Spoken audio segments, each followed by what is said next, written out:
Lee Summit is your destination for big city vibes and small town charm. Head to the downtown Lee Summit Farmers Market, where local meets fresh. Then grab a cup of coffee and discover a variety of shops and boutiques just around the corner. Continue the fun in downtown Lee Summit at a retro arcade bar. Discover your new beer at one of our 6 locally owned breweries. Cool off with some handcrafted cocktails at happy hour. End the night with live music and good company.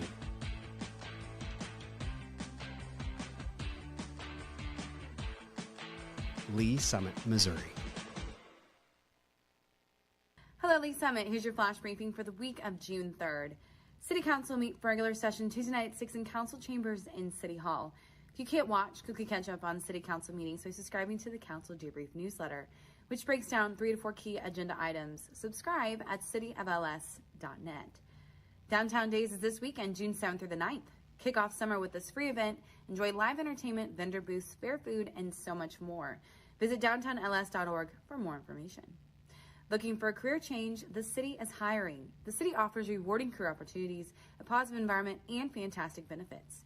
View these opportunities at lspeople.net. Tour de Lakes bike ride is Saturday, June 22nd, beginning at 7 a.m. at Longview Community Center.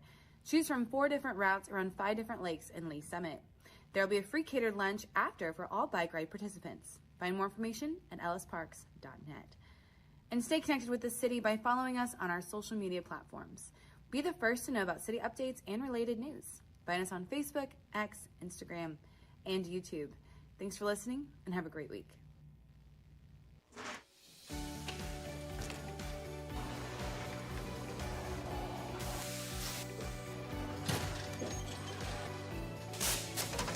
Welcome to the Lee Summit Sign Department. We are going to walk you through our process from start to finish. We make signs as needed here. It's not like we just go out into the field and place a speed limit sign here, no parking here. Our traffic engineers, they go through and they'll do field studies. They'll send us down an engineering work order for us to go out, place new signs or remove signs as needed.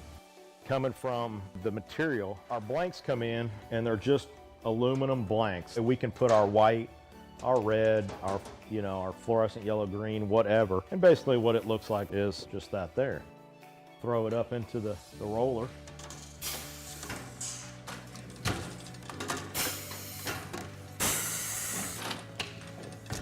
And once we got it covered, take it to our work table here, and Tim will cut the corners, cut all the access off to where it's lined up right. As far as the plotter and the software that we use, there's a street name sign there, and he's gonna go ahead and print that out on the plotter so you can see the plotter and how it operates and runs. There's standards for the height, even just on letters on the sign blank. Basically what we have on the computer there is it's pretty much set up to those. And it goes through, it's got a very small but sharp needle that goes through and cuts everything out, letter by letter. Once that's done cutting, our next stage would be bringing it over here. Currently picking out the sign letters right now. We call it weeding or picking or however you want to call it. Next, putting it on the transfer tape.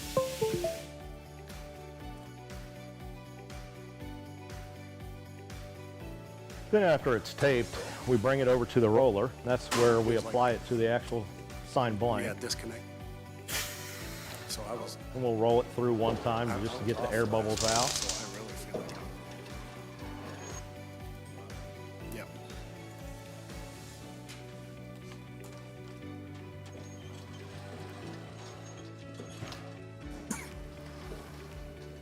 And the last stage is basically just taking the transfer tape off the front of it. And there's a finished product of the street name sign. We'll take you out to the field and show you our process that we go through. We're going to go out and follow our sign guys and get something installed for you. This is where we check our underground utilities. Tim, you got AT&T? AT&T's back here. Evergy, Google, so we should be good to go. We normally put all of our stuff together out in the field.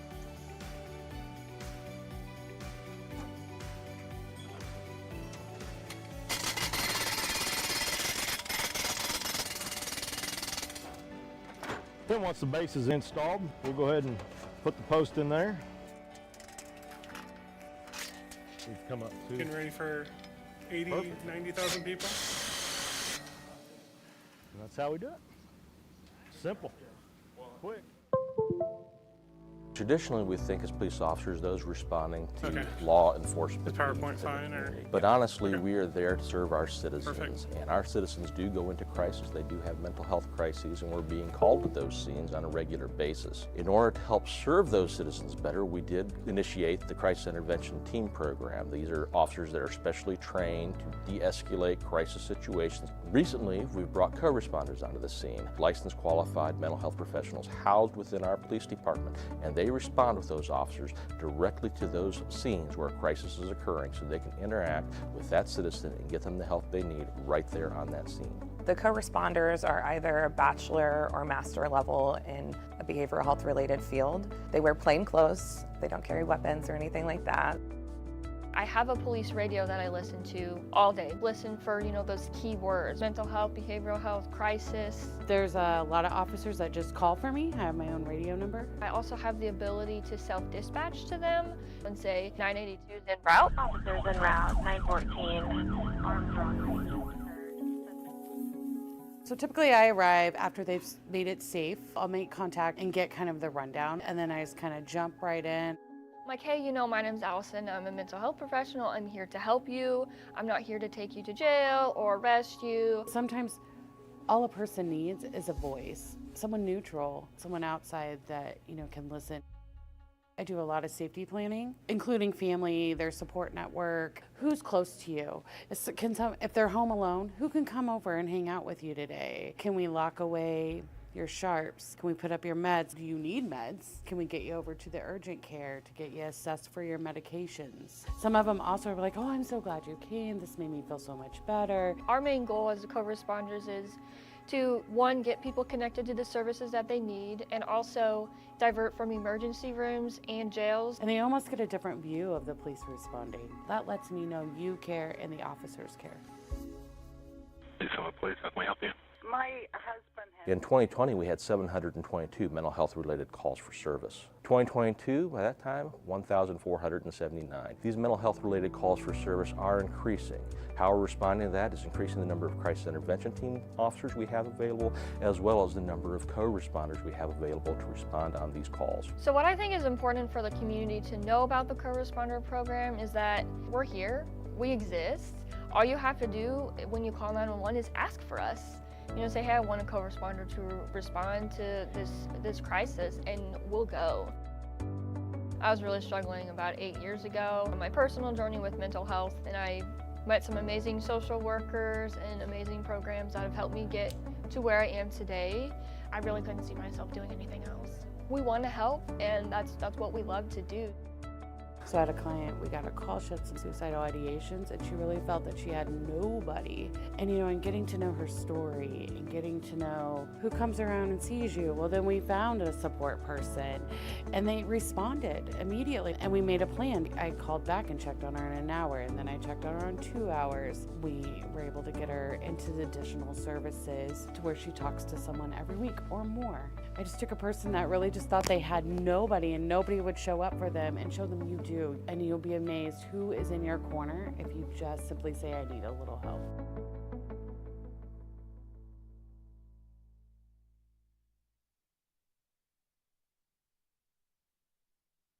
It's extremely rewarding overall.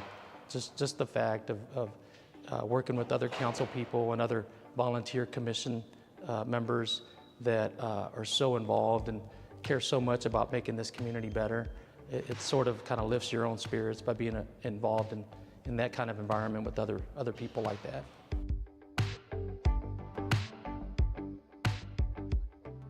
For many years, I was a typical resident, raising a family, going to work, in many cases leaving the city for employment, and went through a leadership class through the chamber, learned a lot about our city and learned about all the great amenities and resources we have, and was asked if I was interested in volunteering on a commission. I said yes, and kind of the rest is history. I've just completed my third year on City Council, and so looking forward to finishing strong with this first term and look forward to continuing to serve this community. My thing is there's so many talented people in this community that believe in so many different initiatives. And for me, one of the big reasons why I decided to run was that as a residential taxpayer, I felt that we can always increase the business tax base of our community. And that's kind of been a big part of my involvement on City Council, is to encourage and promote and make it easier for development to occur, commercial development to occur in our community, to increase that tax base and diversify that tax base. And so I think we've made significant strides the last few years. We've had a collective great group of council members and mayor where we've really truly accomplished a lot of things that there were somewhat kind of stumbling blocks for previous councils. Working new contracts with our union personnel, firefighters and police was a big accomplishment for us. The fact that we were able to push along some initiatives like the downtown renovation for a market, a farmer's market. It's been a great experience to be part of those meetings, to help nudge it, and to the point where we have a developer involved is just a great feeling to have been part of that. And others, I mean, I think our park system, we've continued to support our park system to add a new community center, for example, that we negotiated with the Metropolitan Community Colleges. So I'm proud of all those things and just being able to help make a difference in many aspects. I love definitely spending time with my family. We have 3 daughters and they're all fairly active, in some in sports and other extracurricular activities. But for me, I love being outdoors. I love the trails, I love riding my bike, and I love playing golf. And we have awesome amenities and options within our community to have that kind of a lifestyle.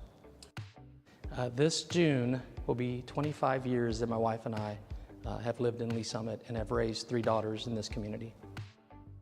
I know this city has incredible, talented residents that come from all different walks of life, very diverse group of families in our community, that it's so rewarding to be involved on a government level or some kind of civic commission or committee, that in many cases you get out of it more than you put in. And I truly live by that, and I believe that.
Good afternoon. I'm going to call to order this June 3rd meeting of the Finance and Budget Committee.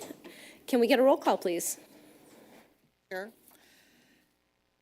Chair Shields. Here. Vice Chair Lopez. Here. Councilmember Carlisle. Present. Councilmember DeMauro. Okay. Looks like we have quorum. Next item is approval of the agenda. Yes. I move for approval of the agenda as presented. Second. We have a motion and a second to approve the agenda. Can we get a vote, please? Councilmember Carlisle. Aye. Chair Shields. Aye. Vice Chair Lopez. Aye. Right. So our agenda is approved. Next item is public comments. Before we get to that, I just want to do just a little bit of kind of setting the table for what we're doing today, which is we're going to have a general discussion about the Business and Industry Fund and new public service agreements and some funding requests that we have from organizations that we may allocate those funds to. So a few of those organizations are here today and I think are going to make some public comment.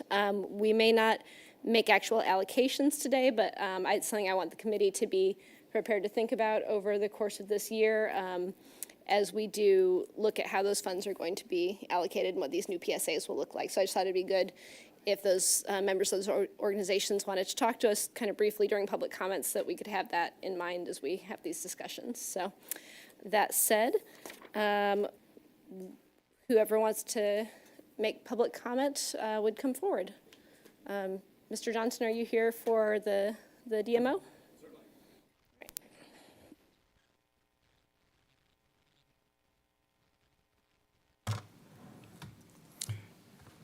Good afternoon, Chair, members of the committee. My name is Bob Johnson, and I'm a part of the Destination Marketing Organization, but I don't think we have the 12 members, and we've had meetings, but I'm not sure if we're officially designated with the state of Missouri as an organization. So just to briefly mention our organization, it's primarily, obviously, designed to, and the council has approved this, so I know you've heard this before, but this is designed to promote tourism for the city of Lee Summit.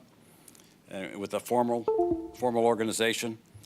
Some of the goals of our group, and they're kind of general, but certainly a lot of us in the city's obviously growing, and tourism is important, and it will continue to be important, and the council has obviously approved this organization to officially have an entity, a city entity that is designed to work in the area of creating tourism. Some of the things I just wanted to mention from my perspective, this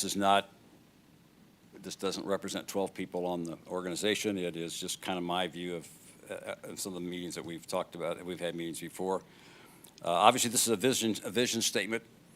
We've worked with a consultant, and some of the organizations that we need to do, we understand that even in the metro Kansas City area, that not everyone really knows Lee Summit. We want to engage in processes whereby even the local community itself, the greater Kansas City area, is aware of us for day trips, meetings, formal meetings that can be held at locations in the city, corporate meetings, private meetings. We also want to encourage conferences, as I mentioned a moment ago, and this is not me, the next thing I'll say, this is not me making this recommendation. This is from the consultant itself. But increase the number of amateur sporting events in Lee Summit is positive. And yes, I'm involved in girls softball, as one of the members of the committee understands that. And so we have a lot of sporting events that are here, amateur events, and we want to encourage that formally. But also, obviously, just whether you're overnight, we'll stay overnight in Lee Summit for our various activities and what we have to offer, private and public. We're going to have to engage initially in a public relations effort with this industry itself. We've never formally had an organization that will engage directly into tourism, and how do we encourage more tourism in Lee Summit. And let me just give you an aside. I mentioned it to Councilmember Lopez a minute ago, and we had a major softball tournament over the weekend, and I heard some parents talking after the games, and They talked where to eat and so forth. And one of the members said, well, I don't know, but we're staying in Blue Springs. And it's like, why are you staying in Blue Springs? You don't even have a park in this tournament. But that's just a personal. But again, we need to, our group is talking about how we have to, again, engage in this organization, working just to, from a public relations standpoint, as to who we are, who Lee Summit is, and what we're in business to do in terms of encouraging people to travel to Lee Summit and visit Lee Summit. Ultimately, a goal, well, initially, obviously, we're starting from scratch, so one of the items that we have to do is obviously appoint hire an executive director. We don't have a location yet, so I would just, as an individual, suggest that if we could borrow a location in City Hall for a while, that would be nice. Ultimately, a goal that this group has talked about is developing a state-of-the-art visitor center for the city, and that's not going to happen in 1 year. It's going to take some time, but initially from a funding request, and I'm not sure where we are with that. But obviously, the first thing we're going to do is, one of the first things is obviously hire an executive director, and this person is going to have to be involved in letting the country, the region know who we are, and so certain expenditures will be required for those travels and so forth. But basically, I know it's budget season, and we wanted to be represented at the table on that, and so that's just briefly what our history is and what our goal is, again, to be the voice of tourism for the city, and answer any questions you might have. Thank you, Mr. Johnson. So, making sure I'm understanding, at this point, the board has been appointed and you're kind of in the middle of a strategic planning process? No, I think we are, well, we are, but I think to a great extent we have already adopted that at a meeting about a month ago. Okay, so the strategic plan has been adopted, and then you would be coming to the city with a request for a public service agreement and funding? Yes. Probably in the next few months? Is that the idea? Oh, I would cut that to a few weeks. Okay, so hopefully very soon. Well, I think that's certainly our perspective, yes. Okay. But I just want to let you know that we are here. Yes, absolutely. Are there any questions from the committee?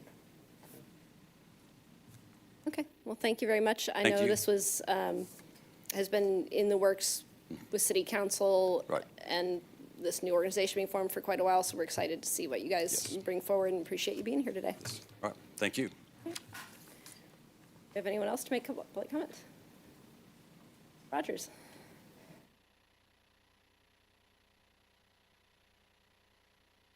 Donnie Rogers, Downtown Lee Summit Main Street, Executive Director. I didn't know if you wanted me here. I do have a presentation, I think, on item C. Or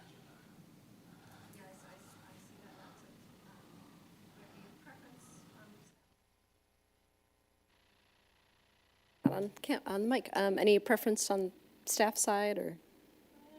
I think I'd stick it with that item. Okay, yep. well, I will just speak in regards, I also serve on the DMO board. Okay. And I will say that very excited as another community partner to see this up and running. I think the potential there, Bob is very right. There's a lot of tournaments and things that come into our community that we're not reaping the benefit of that we could.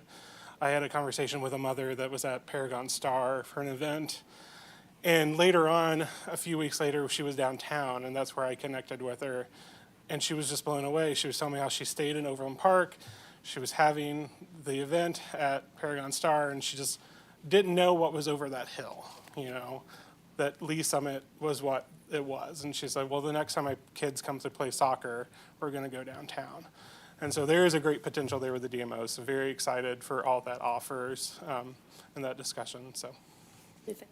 I know we're very excited to see that collaboration going on between downtown and the DMO. I think that's something that this council has been really focused on, is building those bridges. So I'm so glad that you're involved in both. It's a very good board. The members that were appointed to that initial board, I definitely compliments to those that helped select those, because it's been great, very engaging. So. Thank you. Do we have any other public comments today? And I'll just state that I had reached out to folks involved with the EDC and invited them if they had wanted to come, but I guess there wasn't anyone able to join today, because I know they'll want to be part of those discussions as well, and we don't want to exclude them. So seeing no further public comments, then we would move on to business. Item 5A, 2024-6297, approval of the May 6th Finance and Budget Committee action letter. Chair, I move for approval of the May 6, 2024 Finance and Budget Committee action letter as presented. Second. We have a motion and a second to approve the action letter. Can we get a vote, please? Chair Shields? Aye. Vice Chair Lopez? Aye. Councilmember Carlisle? Aye. Thank you. Next item, 5B, 2024-6245, presentation regarding the Business and Industry Fund FY25 projected revenues and fund balance. Mr. Dunning. Thank you, Chair Shields. Before I pull up some numbers here, I wanted to provide a brief understanding of the Business and the Industry Fund. So in 1998, the council at the time took to the voters a ballot question regarding an occupational license tax on hotels. A tax that would be imposed on the gross receipts from hotels, motels, and other places of lodging. And that tax is a 5% tax on the gross daily receipts derived from the transient guests that are staying within those facilities. And that's how the Business and Industry Fund got created. The ordinance made it clear that the city would establish, we call it the B&I Fund. So we take those revenues and those go specifically towards this fund. And this is the key part, for the fund shall be used for the attraction and retention of business and industry to the community and or the promotion and provision of facilities for tourism, convention, and visitors. So we always stay mindful, what's the purpose for that funding? So I wanted to give that brief history of how this funding was created, and then I'll present to you what that looks like in today's world. Let me make this as big as possible. There we go.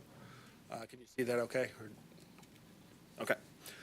So historically speaking, the city had funded 3 and at times 4 public service agreements. So we refer to those as PSAs.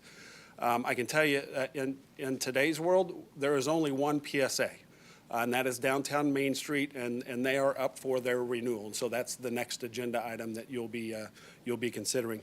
The 4 PSAs that had been funded would be Downtown Main Street. And you can see that here, $60,000 has traditionally been the amount funded through the Business and Industry Fund. The Lee Summit Economic Development Council had been funded at a level of $275,000. And these years in here, you all will remember, those are COVID years. So those go down a little bit. The Chamber of Commerce at one point in time we were doing our tourism, and then for a period of years, marketing the community, and that's where you see the $51,000 and the $157,500 and $117,000. You may remember Jim McKenna was running the marketing program on behalf of the community, so those were other PSAs. Those were separate, so I could say there were 5 at one point in time. And then Velocity Lee Summit was the entrepreneurship program that was funded for a period of years. And so what you see in this chart here is over time, though the Chamber of Commerce PSAs have gone away. There is no current PSA with the Chamber. There's not a current PSA with Velocity. And there is not one with the Economic Development Council. In 2022, there was a decision to defund, quit funding the Economic Development Council. So I wanted to present that context as to what has been funded out of the Business and Industry Fund before we look at the revenues, because these now, that tells a story. And as you will see down here, what's the fund balance been? It was around $400,000. We were dipping into that into the COVID years and trying to find ways to grow the Business and Industry Fund, quite honestly. And then as those PSAs began to roll off, I'll say, you can see now that the fund is up to we're anticipating 1.7 million, 1.4 at the beginning of the year. Keep in mind, though, that is not ongoing annual revenue that's coming in through the Business and Industry Fund. We need to look up top here, and this is where we would, this is really what this presentation is about. What do we anticipate from a revenue perspective? Traditionally, it's been around $600,000. You can see how it dipped here in the COVID years. It rebounded very nicely in fiscal year '22 and '23. Our year-to-date actual is 542, so we're anticipating around 600,000 again this year. So that's what the revenues look like from a historical perspective. Now I can add to that, we know that those are existing hotels, right? We know Discovery Park is anticipating on bringing on 2 additional hotels, but that would, my understanding, that would not be in this fiscal year, so those aren't represented here yet in these numbers. So with that, that's kind of an overview of what we see from a revenue perspective for the Business and Industry Fund, and be happy to answer any questions. Thank you, Mr. Dunning. Do we have any questions from the committee at this point? Councilmember Crowler? Thank you. So, in our monies brought in, do we get anything from VRBO or Airbnb? Ooh, great question. We do. I think we when we created that regulation, the regulations for those, I think Eric's right. I think we do collect. We will double check. Okay. I don't need that information right now. Just the last time I was here, we were not yet getting anything from them. So, thank you. Yeah, Chair, if I could, yeah. Actually, I do have one question, Mark, or someone on your team. Is there any way we can explain what happened between 23 and 24 as far as revenue? Is that just a market kind of situation? Guessing that's just market.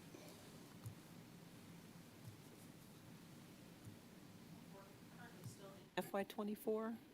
Oh, yeah, that's actual. That's Just- actual. That's actual. Okay. And we're Year-to-date, anticipating more six. So we're going to should blow that away. Okay. So it's not on fiscal year, like on our. So we still need to capture, of course, the receipts come in, and of course goes to the state and then to us, and so we're What's the lag? couple months. Is it 2 months? Yeah.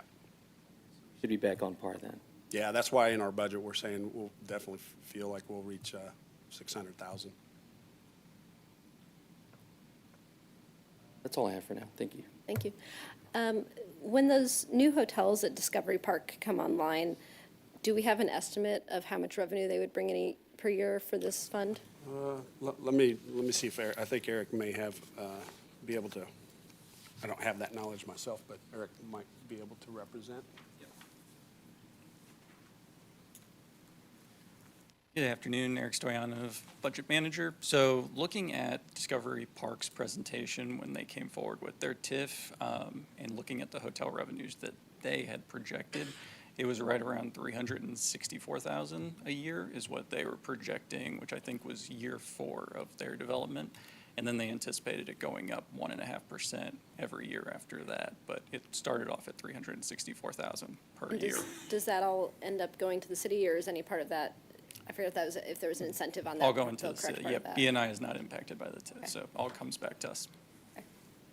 Okay, so that might mean that we're closer to $1 million a year in revenue once those come online, but that may be 4 or 5 years down the road. When I think about that, one thing that comes to mind is, that may be what they're projecting. I wonder how that may impact existing hotels, right? And maybe that's some that may have stayed in some of our other hotels are choosing to stay there, but I do think with that overall development, it would attract more people. So I think it certainly will go up, but we shouldn't take perhaps 610, I don't think, and say, well, add that 360, whatever Eric mentioned on top of that. I think there's going to be somewhere in between. Okay, that's good to know.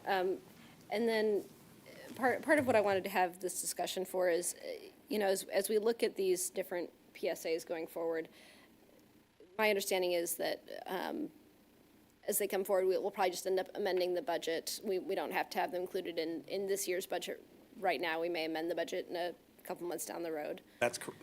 Yeah.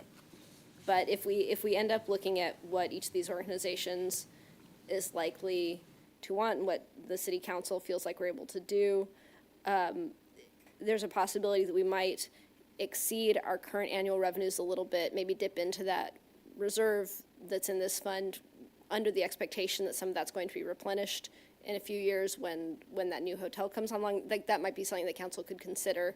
Maybe we budget $700,000 a year total between these different organizations, knowing that we anticipate some increased revenues and we've got a balance that would sustain that level for several years.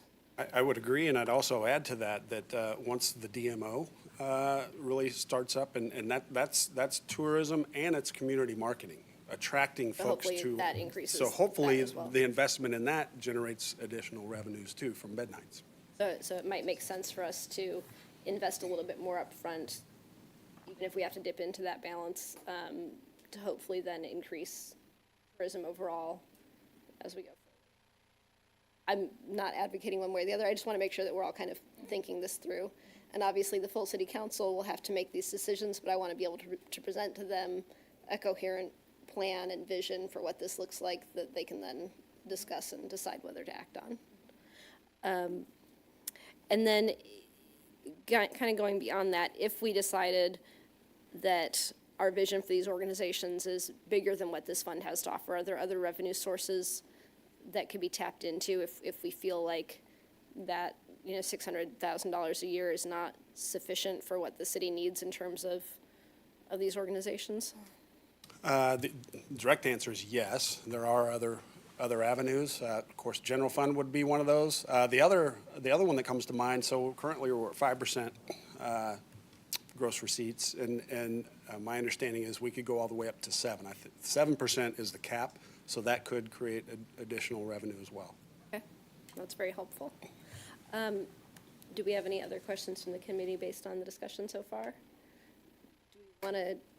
I think we're gonna talk next about downtown Main Street. Do we want to have any discussion about the other organizations that may be coming forward, or wait until they actually come forward with proposals?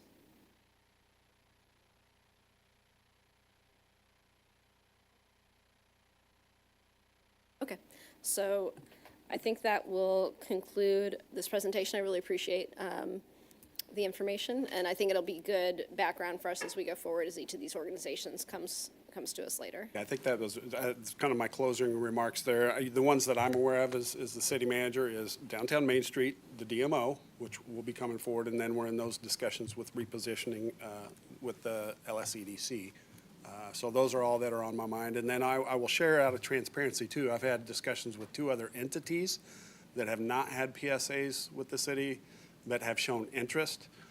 They both fall under, I would say, that DMO umbrella in the sense of, attracting folks to the community, and that those two being Lee Summit Creates, which is an arts organization that has started up a 501c3, and then the Lee Summit Historical Society being another. But nothing formal, just asking about opportunities within the BNI funding. Thank you, and I appreciate the transparency. All right, assuming that we have no further discussion, we'll move on to item 5C, 2024-6246, discussion funding request related to upcoming renewal of public service agreement, PSA, between the City of Lee Summit and downtown Lee Summit Main Street. Start us off, Mr. Rogers. I always feel funny calling you that. You're going to start us Mr. off, Rogers. Yeah. Donnie. It used to bother me when I was like a teenager, and I've just fully embraced it now. My staff has way too much fun with it. I do not have a sweater. It's a little hot this week. Thank you for giving me this opportunity tonight. As I've said, I'm Donnie Rogers, Executive Director of Downtown Lee Summit Main Street. With me tonight, Courtney Stoddard Lofketter, my board chair, president, and Ben Wine, one of my board members, is here in the audience as well. In addition, Dave Eames, past board chair.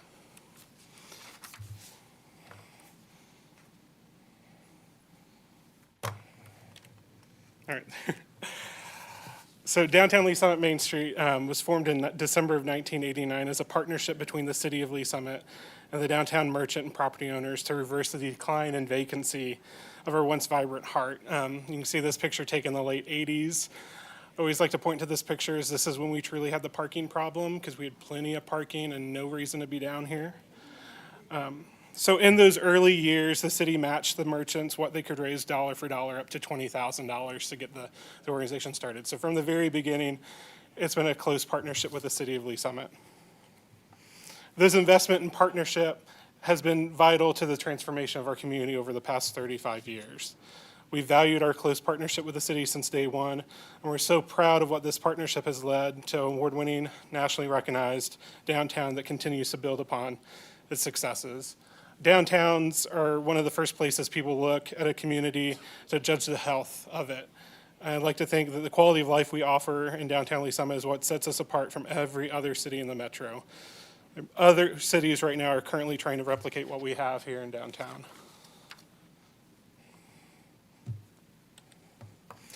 So organizationally, what is Main Street?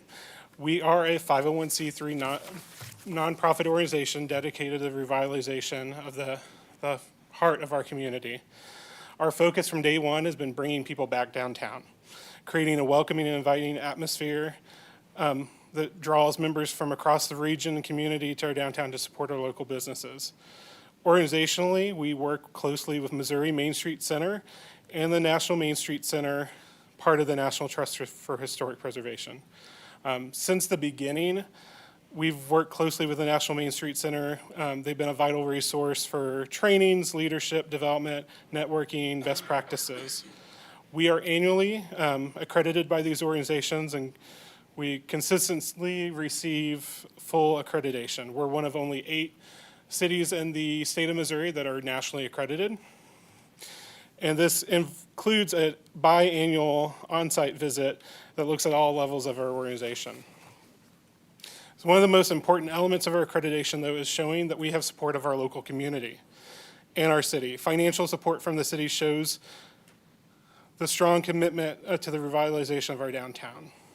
The National Main Street Center recommends communities like ours strive for a balance in their funding, for a third coming from the city, a third from events, and a third from private donations. So as a 501c3, we do a lot of fundraising throughout the year. Our biggest fundraiser is this coming weekend, the Downtown Days Festival.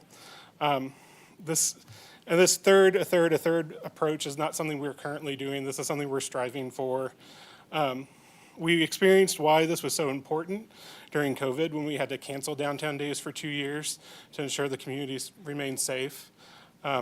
During that time, we did not reduce our services at any point, but we spent down our reserve to help uplift our businesses, uplift our community, and provide the services that we knew we needed to do so to make sure there was a downtown tomorrow. So our current PSA funding. So looking back to 2011 is the last time our PSA funding changed. We previously, I believe, were about $30,000. It was raised in 2011 to $60,000 annually, and that's where we've been now for the last 13 years. In 2011, that was about 22% of our annual budget. Our annual budget was $271,000 that year. In 2024, our annual budget is $460,000, so that making our funding from the city financial support at 13%. Just looking at inflation alone, that means since 2011, we've seen almost 40% inflation, meaning that original $60,000 would need to be $83,000 to still have that same impact that it does. Also like to point out, for every dollar the city donates to or gives to our organization through our public service agreement, we raise an additional $6.67 from the community to support our efforts.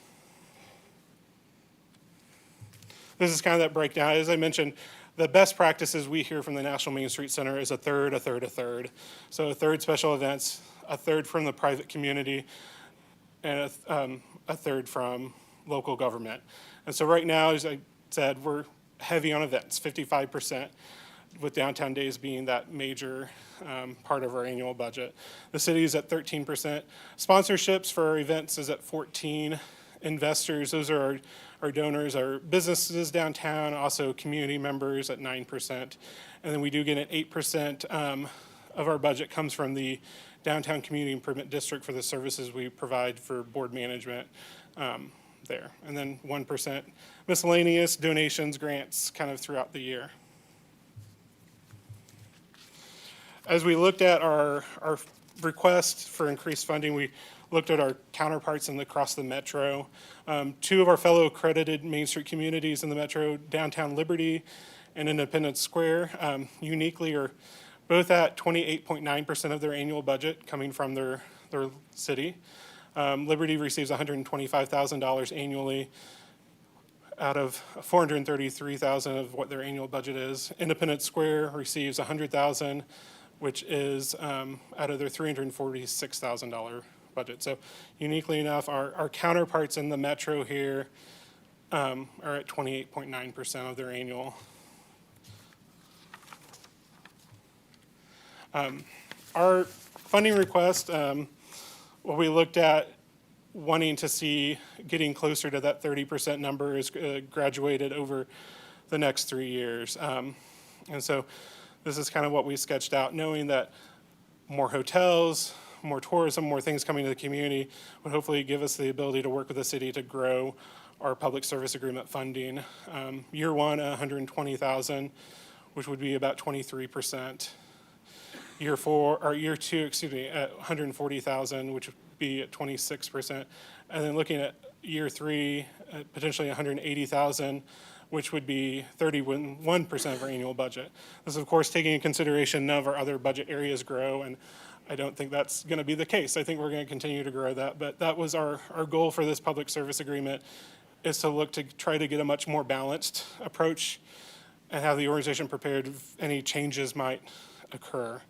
One of the, as we're looking at increased funding,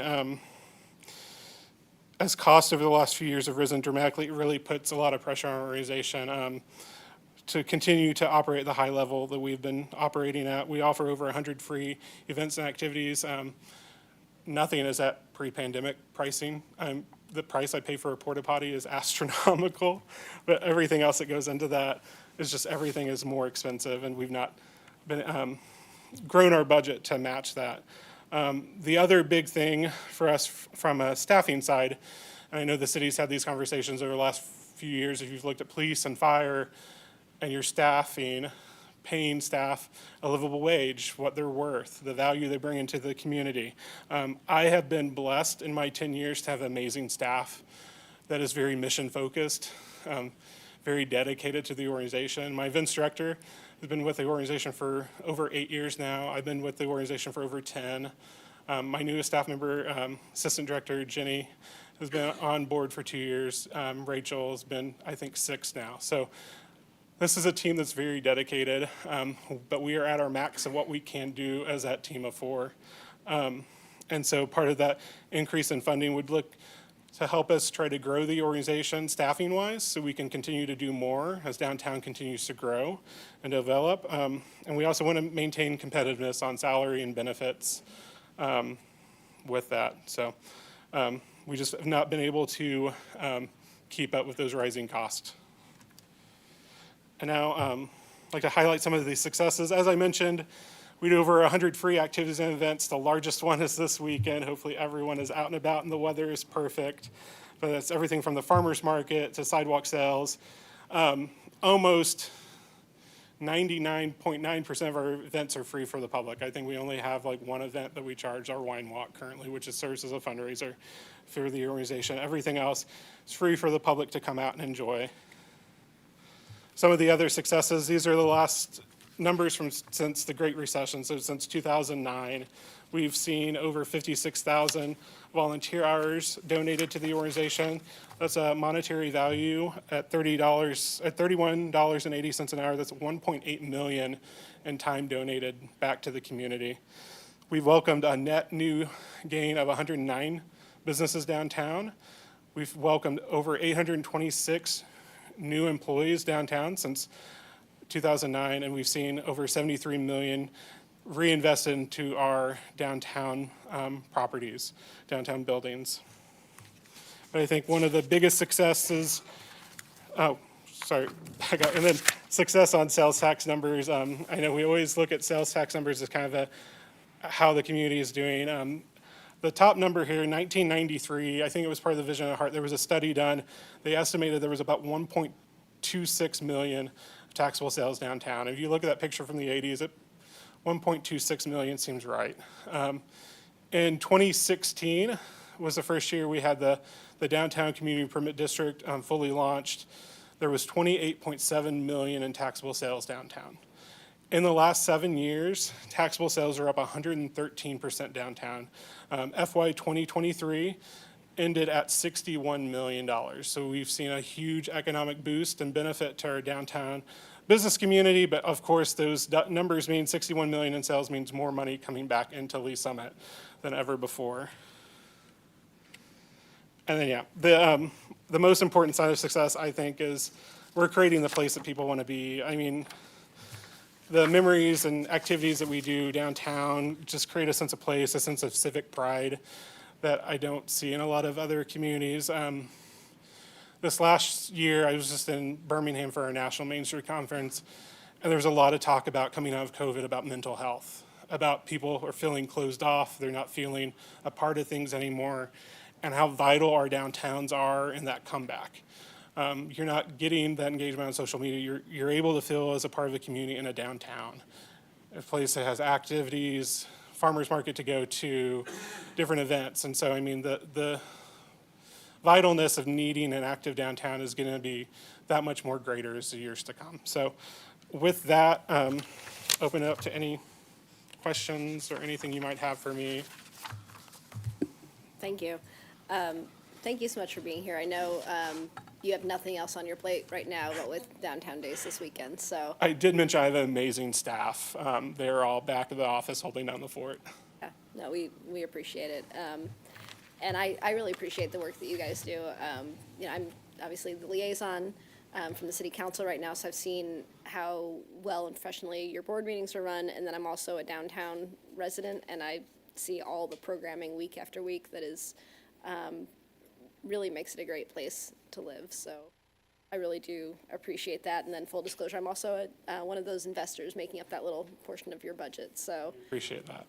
No, just I'm so glad that you guys are doing what you're doing. So do we have any particular questions from the committee and how we want to run this Do you want to vote now?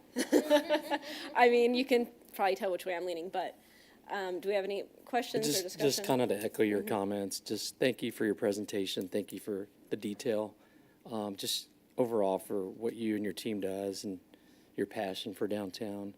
I think you've seen, I think all of us up here for sure, but the last few councils, we've been on the same page with you guys, and thank you for always being transparent. And without a doubt, you all are a huge part of our economic engine in this city. And the detail you put on this, your request, pending request, really helps, gives a good perspective.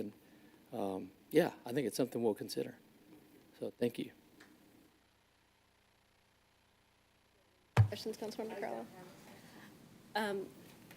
I did have just kind of a general question. You mentioned with additional funding that staffing is something that would definitely be addressed in terms of retaining good staff. Are you thinking to expand staffing? Yes, I'm envisioning at least probably 1 to maybe 2 additional staff members over the next 3 years. Part of it is with the farmers market and the growth and attention we've had with that, but then just other events and activities. There's so much more we want to do, but it's one of those things where you've got to kind of pick and choose when there's 4 people on staff of what gets done and what we have the capacity to do so. And so hoping to grow staff. Don't know where I'm going to put them necessarily. We might have to be a little flexible on office hours, but yeah.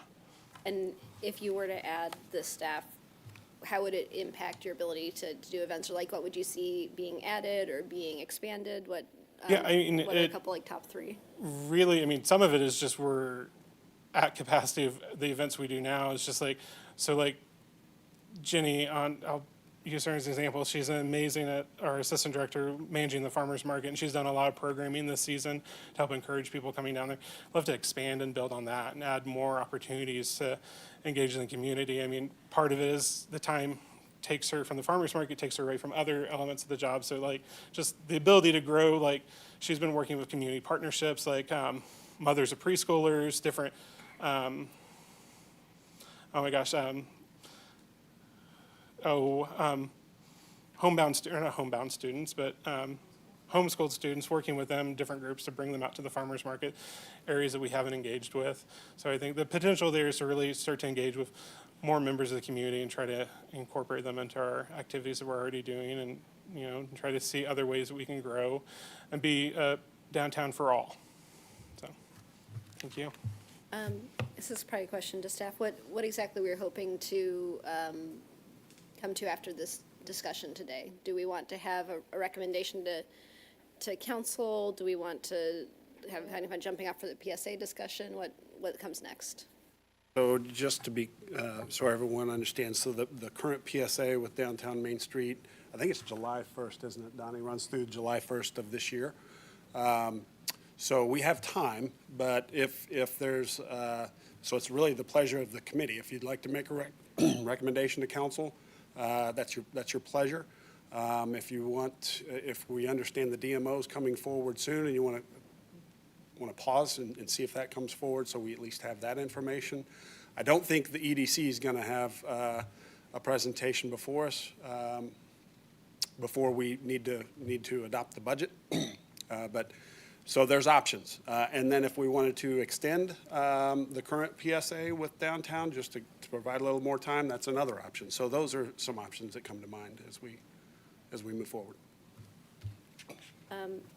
Based on where we're at with the reserve balance and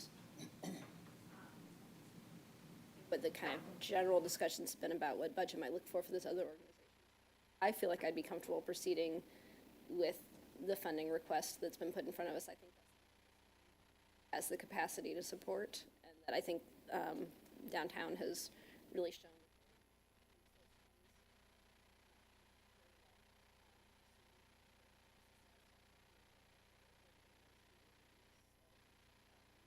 I would be happy to make that recommendation, but I would look to the members of the committee what your thoughts are. I agree with you 100%. I have no problem with forwarding this to council with a recommendation for adoption with their requests that they have in front of us. I think they've done a lot of our homework for us. So I'm comfortable moving forward as well. I think it was 120 for year one, then 140. What it would look like? So I would look to staff to work on negotiating that new agreement with that funding schedule. And Sure, that's one of the things. The PSAs were on 3-year cycles, and that provided some benefit to the PSAs, right, to understand planning for the future. If we did these, we used to do these annually, and it didn't provide a level of certainty to plan for the future. So hearing the committee's feedback, we would work with Downtown Main Street, prepare a PSA for a 3-year with the amounts that they represented in their request. thank you so much. And thank you again for being here. Good luck with Downtown Days. I've been checking the weather too, and fingers crossed. So thank you guys.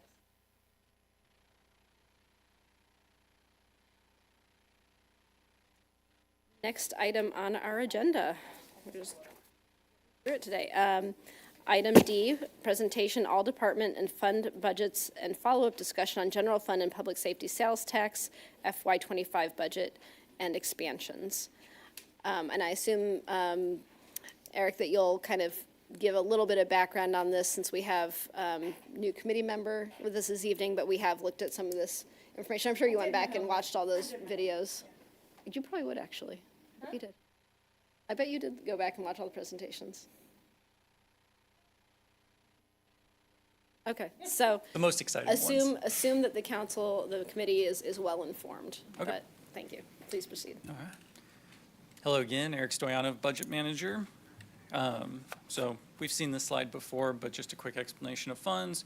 As you mentioned, we covered general fund last month, and then we also covered public safety sales tax. So tonight we'll be focusing more on those other special revenue funds, debt service funds, capital funds, enterprise, and then internal service funds. And so here is just an overview of the total proposed budget. As you can see for FY25, the total budget is nearly $400 million, so about a 10% increase. A decent chunk of that increase is related to capital projects funds, which increased nearly $23 million, but again, capital projects, we'll go into them a little bit more in the coming slides, but typically ebbs and flows a little bit based on project schedules and things of that nature. Debt service is also increasing slightly, but we did just do the first issuance for the 186 million no tax increase bonds. And so some of that's coming into effect in this, and then slight increases in general fund, enterprise, internal service. So we'll do our very quick overview of the general fund revenue. So again, for property tax, we're looking at 3% increase based on what we've seen historically and then what we've gotten for our preliminary tax levy. Sales tax, seeing really strong growth still in use tax, and then the marijuana tax, that 3% additional on non-medical marijuana, really helping propel that. Still seeing normal growth in sales tax, but it's those two in particular. Franchise, seeing really good numbers coming in with electric and natural gas, cable and telephone declining, but not as severely as we had seen it decline. So just a little bit of an increase there. Motor vehicle sales tax, or motor vehicle taxes, that's sales tax, license, and fuel. Again, fuel tax is really the driver there, and we're going to be seeing another fuel tax increase July 1st, which it's 10% increase again, and so that's what we're really looking to for growth in that category. Other taxes is just cigarette and intangible. Cigarette kind of following the trend of telephone and cable, so seeing a decline there.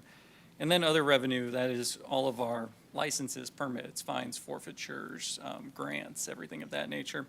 Licenses and permits, seeing really strong growth this year, especially with grading permits. We've seen good with codes inspections, sewer storm inspections. All of those have been coming in really solidly, so expecting that to continue. And then fines and forfeitures, mainly minor traffic, really helping in that category. But other revenue, expecting just slight growth. And again, this just excludes that sale of property because we wanted to give an apples to apples comparison on revenue amounts and get away from the one-time sale. So overall, just under 3% growth on the revenue side. And then general fund expense changes. This is by department. Kind of the biggest ones that stand out here are HR. We have typically put $500,000 in there for compression-related adjustments if people were hired in and we had to look at salaries. Number has been reduced slightly, and it also now has been moved to administration just to change how that is handled internally. Finance also has the 13% growth. That is primarily attributed to the bonds, the special obligation bonds for the Downtown Market Plaza are parked in the finance department, along with, right now, it's just a placeholder, $125,000 operating for the Downtown Market Plaza. Both of those live in the finance department, so that's primarily what causes that increase there. But total, we're looking at about a 4.3% increase. Again, kind of like we did on the revenue side, we wanted to exclude the one-time transfer that we did in FY24 just to give a better comparison of what the numbers look like. And then here's what the general fund expense categories looks like. Again, obviously personnel is our largest cost. This budget includes 4% increase for non-represented employees. It also does include at this time the loggers change, and we have the 2 additional holidays. I believe it's tomorrow night that's coming up for discussion, but right now that is plugged into the budget. And then we also do have other supplies and services, second largest category. It's kind of a catch-all, but 3 biggest ones. We have $1.5 million for bad debt, $3.5 million for insurance adjustment, and then professional fees. And so those make up more than half of that total, $15 million right there. Some of the other ones in there are advertising expenses have gone up. Mainly we're trying to recruit more police officers. We all know that's been a challenge, so that's been increasing. Travel and training has also increased in this budget. We did I know you all have heard of now, the attraction, satisfaction, retention. One of those is trying to improve training for employees and offer training opportunities so they can advance. So that's reflected in this budget. Capital outlay, that one is simply the lease payment for the pumper trucks that we're hoping to get in FY25 finally. Interdepartmental charges, those are the equipment replacement programs, also the overhead amounts. And then transfer out, that is to public safety equipment replacement program, insurance, damages, but again, just a breakdown of the categories those fall into. And so general fund, proposed budget, again, the budget is a planning document. We have been tracking it much better on the revenue and the expense side to make sure that if we do see revenues starting to either come in higher than expected or come in lower than expected, we can make adjustments on the move and not get into a bad situation. But in particular, what we've seen recently is, fortunately, revenues coming in higher than expected, and we can identify some of those opportunities that maybe weren't part of the initial budget that we can put back into the community. So that's the quick recap of the general fund proposed budget. Any questions on that front before we move on? Okay. I think you're good.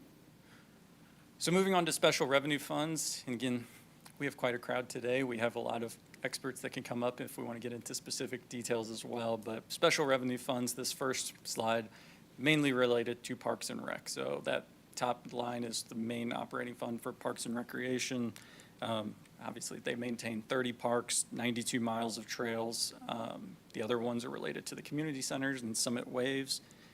All of these special revenue funds have specific revenues that come in to help with these expenses.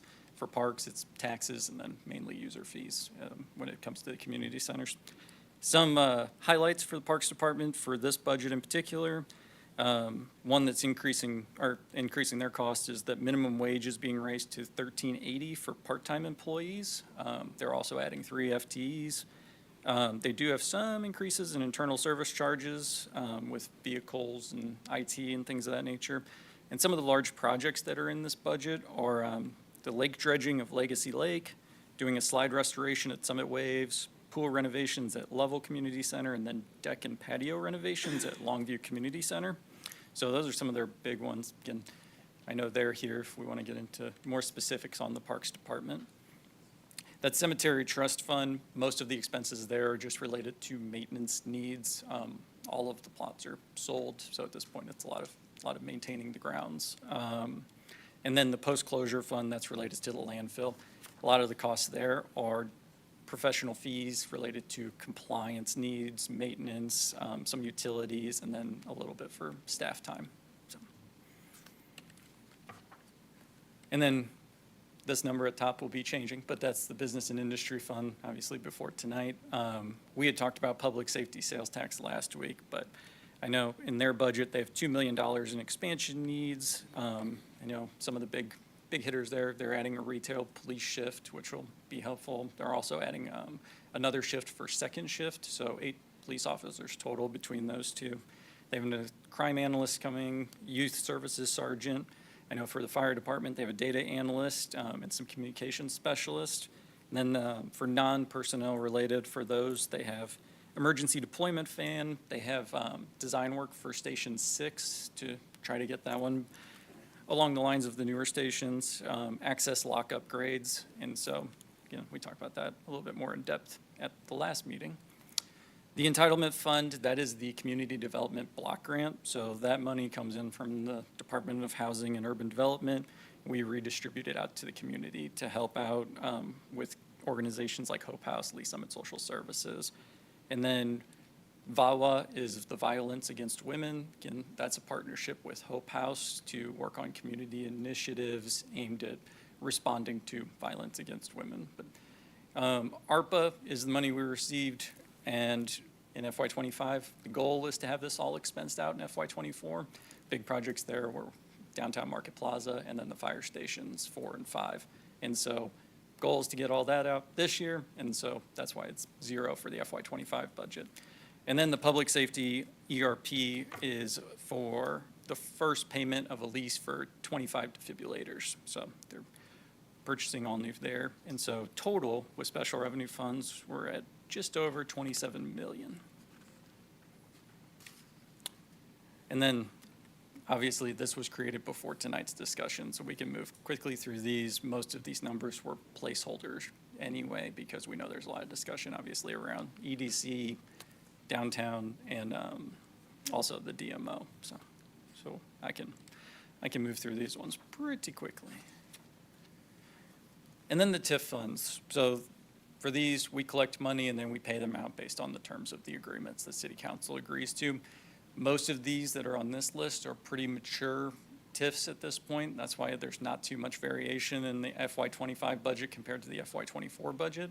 You'll notice the one that has increased is Streets of West Pryor. Now that that one has been built out and there's a lot more activity, there's more money going out for the pilot dispersed, the payment in lieu of taxes disbursement, and also the economic activity tax disbursement that the city has. So that's why that one has increased 32% in this budget year, is just because that's a fairly new one and it's finally being built out fully. And so with that, I will turn it over to Rick Gentry to kind of cover the rest of the funds.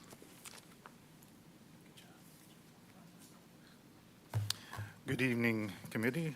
Rick Gentry, Budget Manager. I'll continue on with the presentation here. The next couple of slides are going to be covering the capital projects funds. The Public Works Department, along with Water and Parks and Central Building Services and ITS have been working on the plan.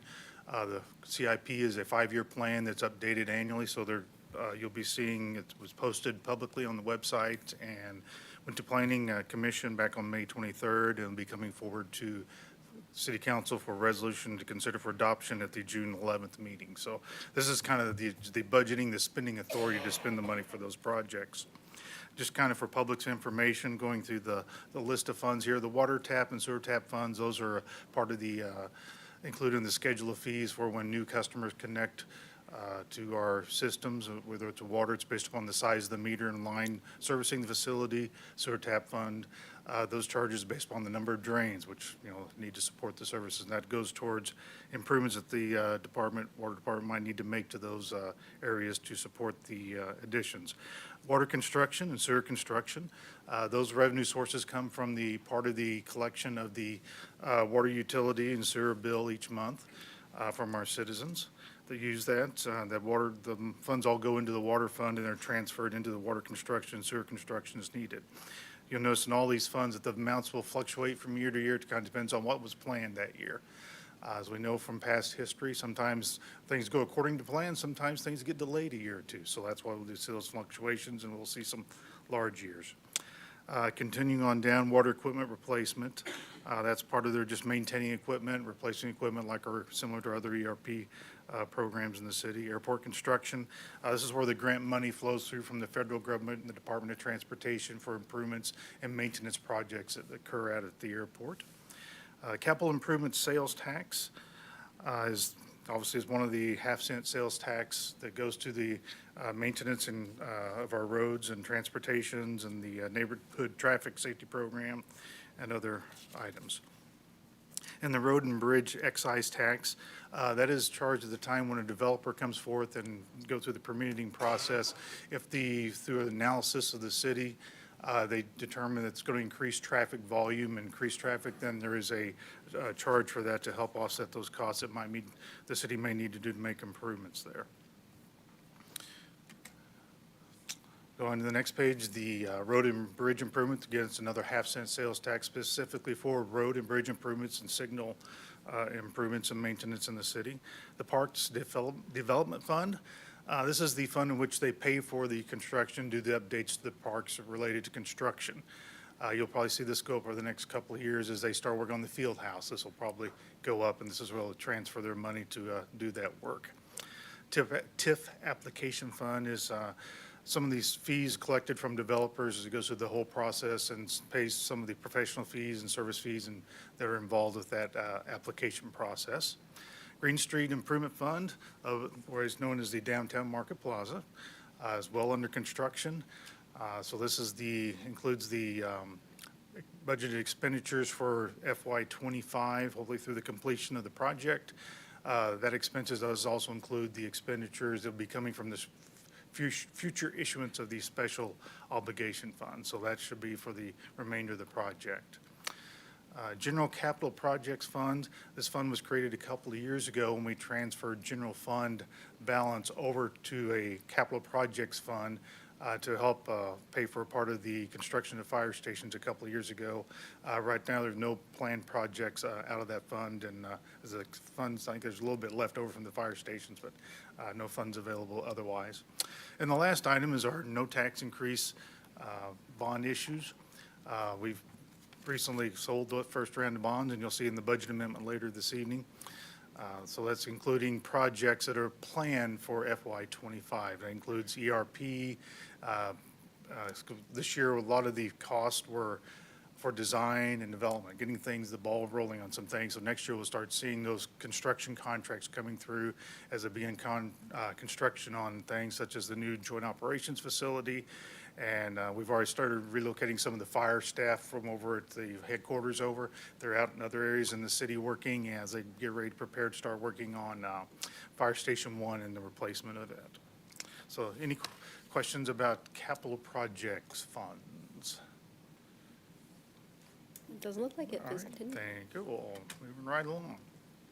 The next couple of slides, we're going to talk a little bit about the debt service funds.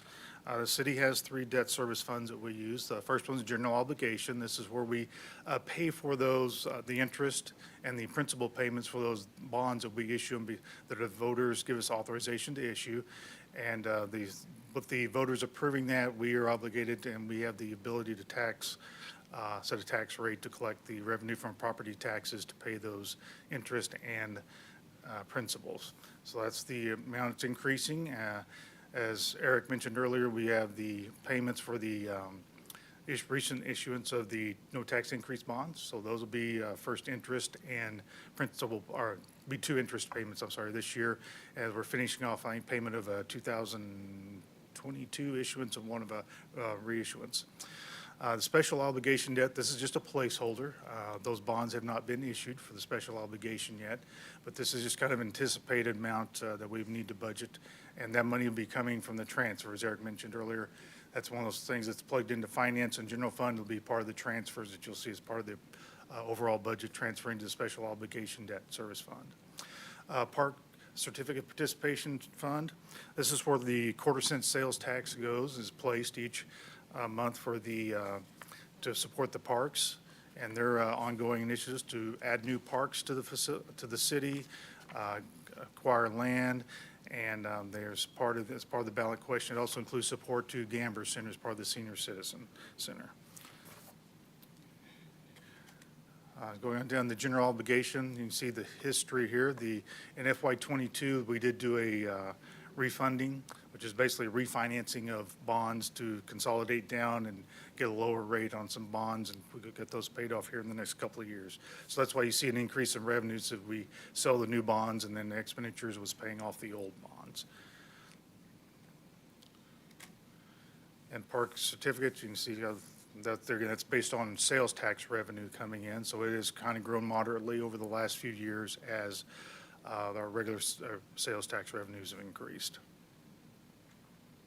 And you can see as they are starting to this current year and next year, they're moving large sums over to those transfers are going over to that construction fund as they're preparing for the field house construction project in the next year or so. All right, enterprise funds. So enterprise funds are funds in the city in which operate like a business. Through either offering a service or product. Our largest one is water and the sewer fund.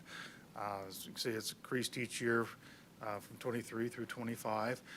That's approximately $60 million, about $20 million, that's just for the purchase of the water they have to buy from the City of Independence, Kansas City, and they turn around and sell that to the citizens with our fees as well to come in and cover their costs for operations. And about another 14 to $19 million of that's where they transfer the money to the sewer construction and the water construction for the maintenance and improvement of their infrastructure and to grow the water infrastructure. The airport fund, that covers the operation of the fund. Their biggest part is selling fuel. So they do have to purchase fuel. That's their largest expense, is purchase of fuel and then resell that fuel. And they're adding that helps offset their operating cost as well, plus they have grants that flow through and that other airport fund. Solid waste management, it's closed right now, but we do need to keep, because we do have to maintain that facility or the property for at least 30 years once post-closure. And this fund just here is set there to maintain, and this is the depreciation for some of the assets still associated with the program. Harris Park, this is the fund in which Parks runs the operation. A lot of their summer programs through, a lot of their sports programs they run through is because it is a pass-through account for those expenses to help pay for the coaches and a lot of their part-time staff. Stormwater utility, this fund was created a couple of years ago, and it still has, I think it was initially $500,000, and we spent some, done some studies.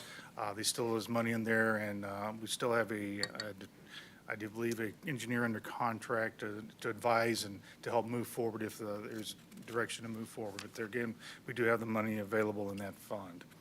So those are the enterprise funds. We'll touch briefly on the expansions for the enterprise funds. So the enterprise funds are their expansions are handled a little bit differently. That since they do generate their own revenue, all the expansions do come fully funded from the enterprise funds. So water utilities is adding a few positions. This is putting in phase one of their workforce stabilization evaluation study they did recently. Kind of seeing where do they need to add staff to help make sure that they're help avoid overtime, have adequate staff to cover so people can take vacations and good employee morale. So they're requesting 2 additional utility workers, 1 customer service representative, and 1 more meter technician. And they're reclassifying one of their positions to an engineering manager position to oversee some of the work that is done in the department. The utility truck that would go to support the 2 additional utility workers. Radios are looking to add radios to some of their new trucks that are being replaced as part of VERP, as well as catch them up on some of the other vehicles. They were trying to rely on cell phones and for communication thing, but they're finding the radios is a much more reliable way to communicate and broadcast information out, as well as be able to communicate to other city departments as well. So CIS Infinitus is their main software that they do their billing and collections through. They just need some additional users licenses as they've grown as an organization out there. And then the cubicle office workstations, that's to address their needs. This kind of completes the build out to the open spaces they have out in their facility. And there's several folks here in the water utilities. If you have any questions about any of their items, got the experts in the room. So. Nope. Too good of a job presenting it. We don't. All right. Good. Going on next is the airport. So the airport, so a couple of their expansion requests are being funded directly out of the airport, and as they increase some part-time hours, they're requesting an additional half FTEs. You'll see on the FTE sheets when we do the budget hearing next in a couple of weeks. That will be about $23,000. It's for the flight. I'm sorry, not the flight. The airport attendants. They're the ones that provide the service to the planes. They land, go out, fuel, and just provide that service. Several part-time positions just to give additional hours. So as service level increases and they need additional staff, they can schedule those hours. And then another mower deck to help support, because they have a lot of land out there to mow, but this would be able to get it done much more efficiently and in the process. The other items listed there with the asterisk, those are a part of the expansion as we go add hangar 2 and we grow, because hangar 2 is out across from where everything is right now. So sometimes they need to have additional equipment to help supply and support the second site over there, as well as some of the the large aircraft tug, because they are getting some larger aircraft. The other one I think is around a 90,000 pound tug. So they're trying to address those needs and make sure they stay current. And those will be funded through the no tax increase bonds. Internal service funds, as Eric mentioned, this is those transfers, internal transfers. So the expansion request, and we presented the general fund budget back in May. We talked about the expansion request. Those are funded the first year out of the general fund. So we'll see those as part of the transfers as we do the transfers for FY25. It's going to transfer from general fund over to the internal service, and that becomes part of their calculation that they do the following year to all the departments and all the funds sharing those expenses in FY26. So I'll just say that once. I'd have to say it for each slide as we go through here. So it's CBS, Central Building Services. They obviously support all of our facilities, city facilities around with maintenance and maintaining buildings and helping with the cleaning, and they have cleaning contracts, trash contracts they help manage and maintain our facilities. Fleet operations, they operate and maintain our fleets, support our fleet services from police, fire, public works, parks, and water utilities and the vehicles. Internal ITS, they support our not only just the computers and hardware, but they do a great job with their help support desk. We got to call in with questions, support staff, but they also make sure our internal infrastructure is solid and maintain all of our software products and help us keep us all in line, make sure we're following good cybersecurity practices as well. Short-term disability. This is a small fund that is provide compensation to employees that are unable to work until they qualify for long-term disability. Our unemployment trust, that's to help address anytime we have claims, employees that may leave the organization for some reason or other. If there's unemployment claims, this helps offset those claims that we need to pay. Claims and damages reserve, this is where we pay for the majority of the city's insurance for property. And then we also pay for small claims and damages, things that don't meet the threshold of having to file a claim with our insurance broker. And then the work comp self-insurance is we're self-insured for our works comps. We do carry some catastrophic coverage. This pays for the third party as well as a lot of the smaller claims that we have to pay ongoing. So the expansions that are included, again, these are coming out of general fund year one. Then future out of these, the overhead cost. Central Building Services requesting for additional facilities maintenance one worker. This amount also not only is salary and benefits, but it also includes the cost of one vehicle for this position because they do go around all the different facilities in the city.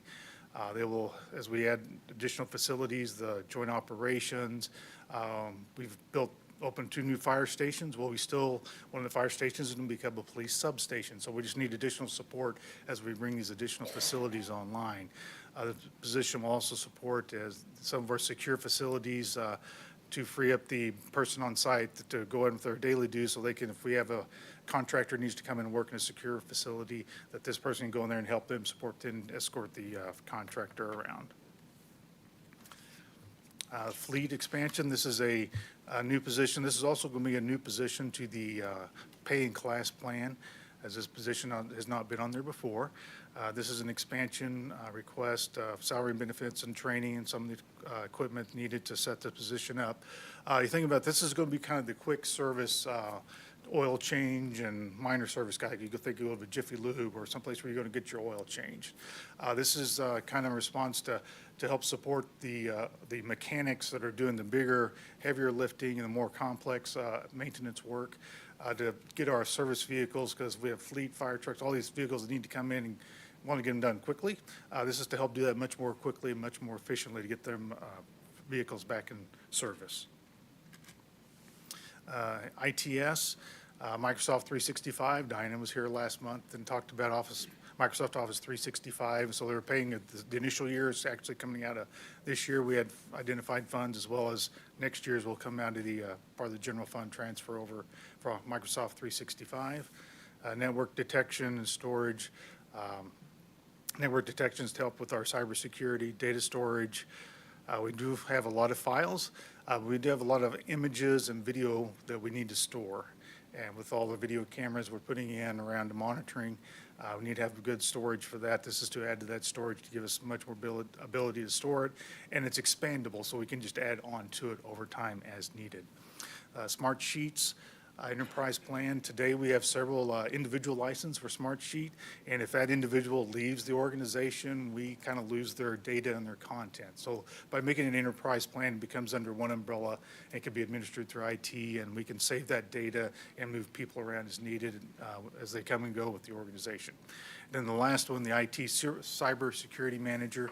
This has put somebody at the high level in the city that can help manage, help establish those policies and then monitor and help us to prepare so we do not try to avoid having any types of cyber attacks, but also have plans in place so in the instance something does happen, we're prepared to know how to respond and know what to do.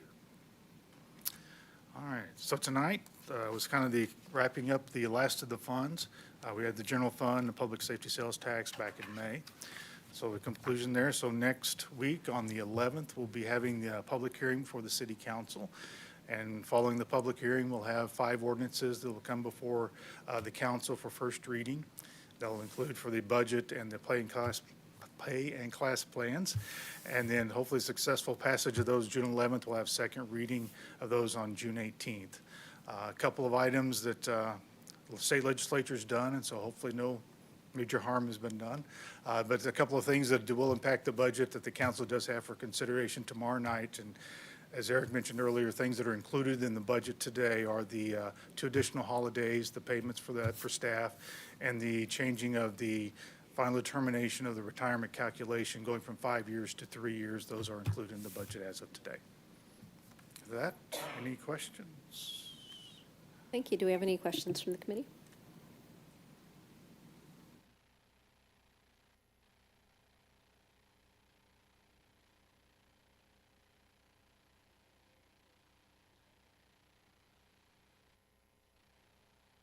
Carlisle. Thank you. So I'm sorry that I just joined this, but I did go back and watch the last presentation, and I had questions on that, and a lot of them aren't on here, so I'm not sure who's going to get these, okay? So I'll just start from the top.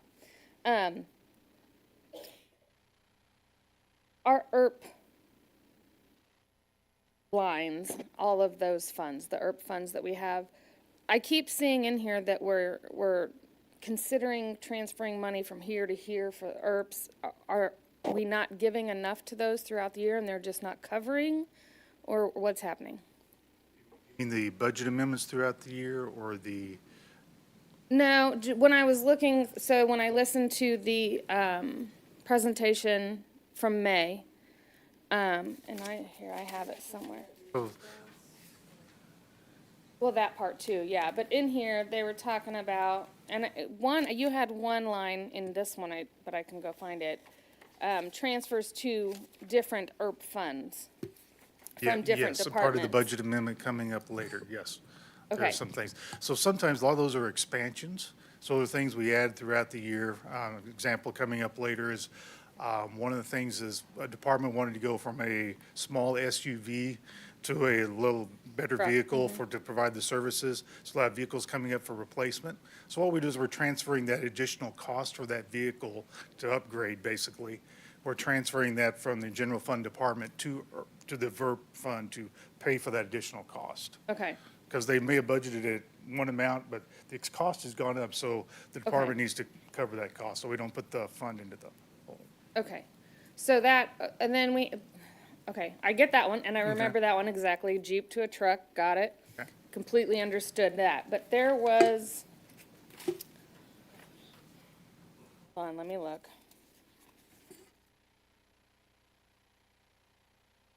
Gotta be down here.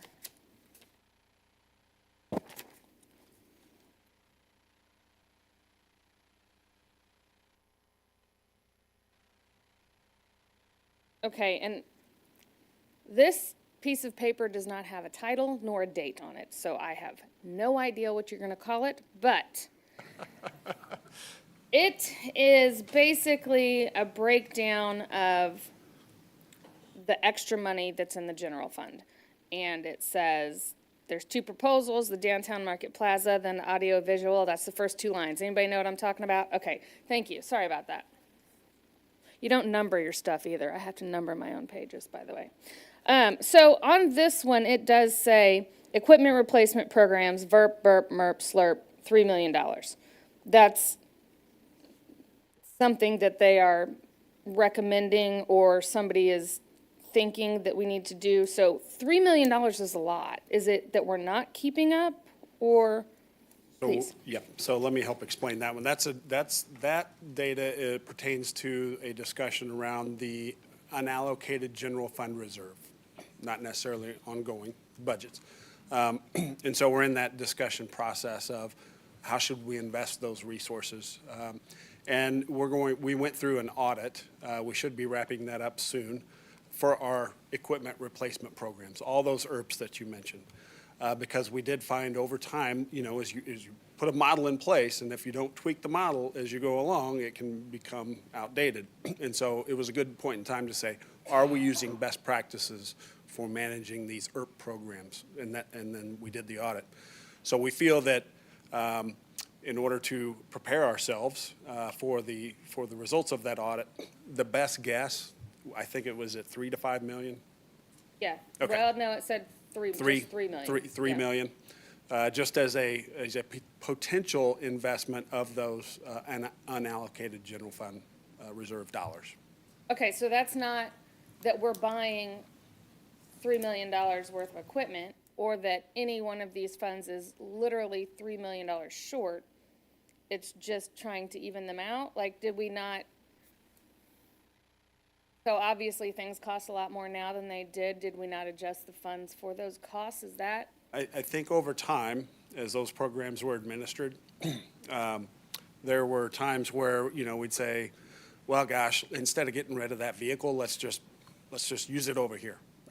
We took it out of that equipment replacement, and so now, if you don't plan for the replacement, that comes at a cost, right? And so it's a little bit of a full review and sweep of all those programs, and then that $3 million is purely just a placeholder to say, once we get through the audit, there's likely going to need to be an increased investment, and it's one time, knowing that in order to shore those up, that's a one-time investment, but then we would need to plan annually as we do our annual budgets to make sure that those IRPs are whole so that when things come time for replacement, we're in a good fiscal position to do that.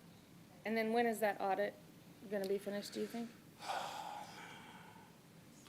August? Okay. So this fall? Yeah.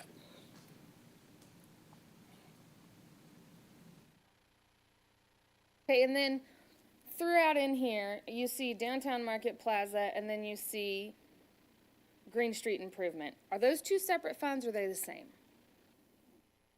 Same. Okay, we just call them two different things to confuse me. I think it got started as the Green Street Improvement, and then I think we started calling it the Downtown Market Plaza. Okay, so with that improvement fund, what all does that involve? Is it like everything you see out there? Is it all of the water upgrades, all of the sewer upgrades, all of the? Want a friend on that one. Ryan Elam, Assistant City Manager. Yes, it includes everything. So we are utilizing that fund as the fund to house the entire project, the entirety of the project, including all of the street work, all of the water work, all the sewer work, the building work, the grading, even down to the FF&E, the design, architecture, the property acquisition. Everything is being accounted for in that fund. Okay, because I saw the transfers all going. Yeah. And so, but they're going, Green Street and Downtown Market Plaza are the same thing, and everything's going into that fund to take care of that. That's correct. Okay, thank you.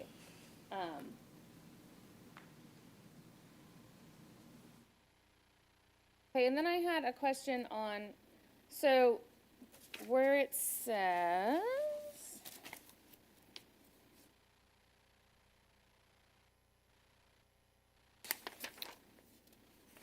sales tax, just your plain sales tax.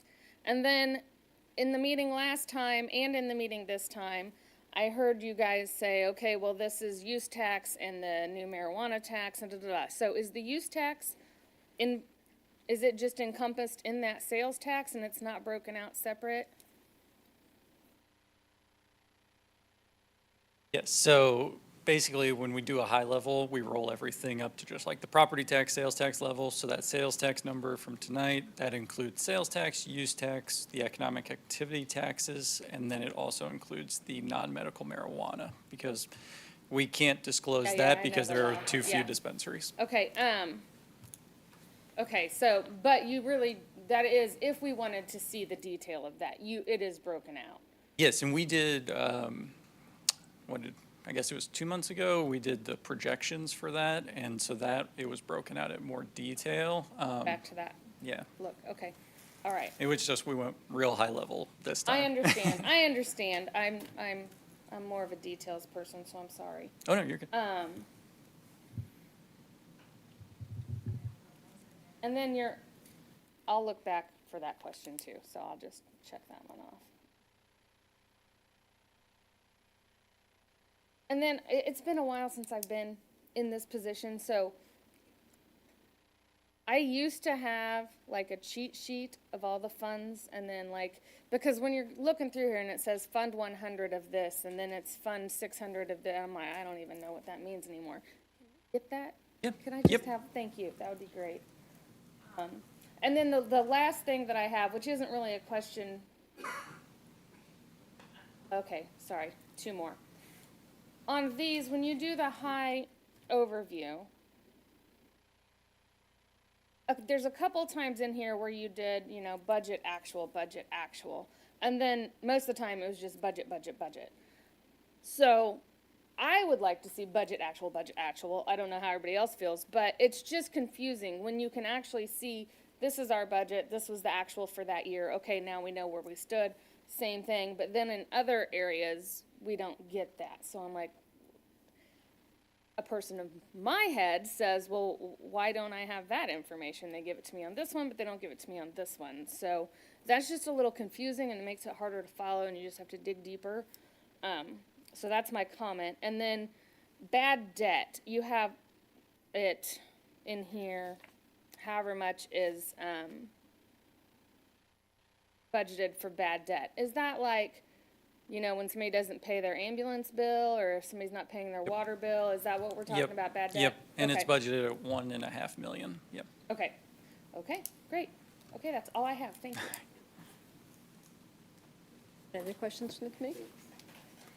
All right, thank you so much for the presentation, all the information, answering the questions, and apologies that you now have 2 paralegals on this committee, so best of luck to you. All right, next item on our agenda is item E, TMP 3004, an ordinance approving amendment number 13 to the budget for fiscal year ending June 30, 2024, is adopted by ordinances 9704, 9705, 9706, 9707, and 9708 by amending the authorized expenditures for the city. Good evening. Thank you, Chair. Rick Gentry, Budget Manager. Did you like the shorter title? I was going to say something if I felt like that defeated the purpose, but yes, I really did. Okay. All right. But this is Budget Amendment number 13. Budget amendment originally was planned for the May 20th meeting, but we got moved back. That's fine. So this kind of consists of 2 components. First component is adding a position to the paying class plan of a lead treasury cashier position. This is a position with a little more quite a bit more responsibility and duties compared to the regular treasury cashier position. This position will help open and close the office each day, as well as provide customer support to the other treasury cashiers to help with customers, and help the cash manager with some of her responsibilities and duties to help free her up. We're getting ready to do this new implementation of the ERP and a new cashiering system. So that is kind of the role of what the lead cashier would do. So that's the first part, adding to the paying class plan. The second part of the budget amendment is we're taking one of the 3 treasury and cashier positions. We have 2 positions today. One's vacant. That vacant one is the one we're changing to the lead cashier position. So on the FTE count sheet, you'll see we'll have 2 treasury cashiers, and we're adding the lead cashier on there. So that's a summary, and probably don't anticipate it being filled before the end of the fiscal year, so there probably won't be any physical impact on this year, but there'll be some impact next year. The difference between the 2 pay plans is about $4,000. You have any questions about this from the committee? Kind of provide those opportunities for growth that we're looking for to add some more differentiation, right? Yes, I love to provide the opportunity for growth for somebody who has experience, can grow up, or opportunity for somebody else that wants to move for another department as well. Further discussion, I'd look for motion. Chair, I move to recommend for approval to council TMP-3004, an ordinance approving amendment number 13 to the budget for the fiscal year ending June 30th, 2024, as adopted by ordinance 9704, 9705, 9706, 9707, and 9708 by amending the authorized expenditures for the city. Second. We have a motion and a second to recommend TMP 3004 to council for approval. Can we get a vote, please? Chair Shields? Aye. Vice Chair Lopez? Aye. Councilmember Carlisle? Aye. All right, that goes to council for approval. Next item is item F, TMP 3006, an ordinance approving amendment number 14 to the budget for fiscal year ending June 30, 2024, as adopted by ordinances 9704, 9705, 9706, 9707, and 9708 by amending the authorized expenditures for the city. Gentry again. Thank you, Chair. Budget Amendment 14, presented before you. This has got several different items included in it.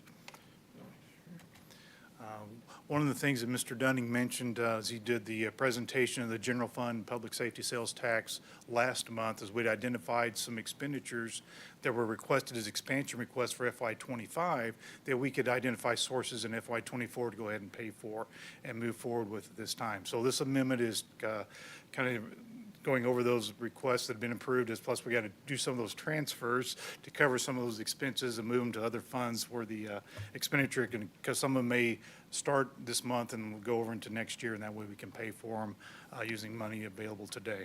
And some of these will come out of department budgets that have capacity right now. Development services, want to upgrade some of the monitors as they move to electronic plans. Now we need larger monitors to be able to read, to reduce down eye strain and be able to see things much more easily. And they're also the ones that have the replacement, they upgraded the Jeep to a small pickup as well. And that will be the transfer from the general fund to the VERP fund. Public Works Engineering's for their some of their staff, they're needing some additional tools as they go out and work in the field, and that's to help with the construction project managers. As they go out in the field, a lot of times they're here at the office, but when they do out in the field, take iPad in case they can go out in the field and be able to move their documentation and recording and monitor and as they need to out in the field. Again, monitors, additional monitors just to help support staff and give them additional tools, as well as the larger monitors to work with drawings and plans as well. Fleet. This is an upgrade to the Fuel Master system. That's the software that manages when any of our city vehicles go through any of our fueling stations to go through any fuel. That's how it gets recorded, and then we get charged to the departments on the back side as all goes through. This is an upgrade to make it a cloud-based system, and also so it'll integrate much more easily in with Workday, which is our ERP solution in the future as we go through that implementation. So that'll be a transfer going to the ITS fund, is they will actually manage and run that project and help integrate it into with Workday. Camera software at the Main Street, so that's the Main Street fuel site, to add a camera over there just for security purposes so that can be monitored at all times. We already talked about the Jeep. The data storage is network accessible storage for data storage. That's just adding more of that storage as we noticed earlier. Finance ERP implementation. There are some things we can't pay for the use bond money for as part of the ERP, and some of that is training and some of the other expenses that we're going to incur. So we're going to like to transfer $650,000 over to the IT fund to help pay for the training, and as well as some of the other things that some additional staff time and some of the support things and recognition of staff and keep them motivated as we go through this project for the next year. And then we have a couple items for Public Works Ops, vacuum truck attachment they'll be paying for directly out of their departmental budget this year for going to a vacuum truck, and then a couple of stand-up mowers, which will help support a couple of positions that are being recommended for approval in the FY25 budget for the right-of-way operators. And then one additional $50,000 needed to kind of complete the whole Microsoft Office 365 package this year and get that project rolling. So what that looks like, so transfers going from the general fund, we'll be transferring, making a transfer to Central Building Services, transfer to Fleet for those items, and then the larger transfer going to ITS. So we'll need to, this is an item, so one of the things we bring forward with budget amendments is we need to increase spending authority. This was an item that got overlooked, fund that got overlooked last year because of the late issuance of the bonds. I think it was during the budget process and it kind of fell through the cracks. So this is giving the spending authorization for, I think it's Fund 362, which is the public safety bond, or 2022B issuance of bonds for the construction of towards fire stations numbers 4 and 5. This is just a cleanup item. The money's already actually been spent, but this is to clean it up so we have the authorization through in the cleanup budget there. And then as mentioned earlier, the first issuance of the no tax increase bonds. This is to recognize those bonds and bring the money into the budgeting and our software as we move forward. So that's just almost $27 million first round of projects coming forward. And with that, any questions? Do we have any questions from the committee? Thank you, sorry.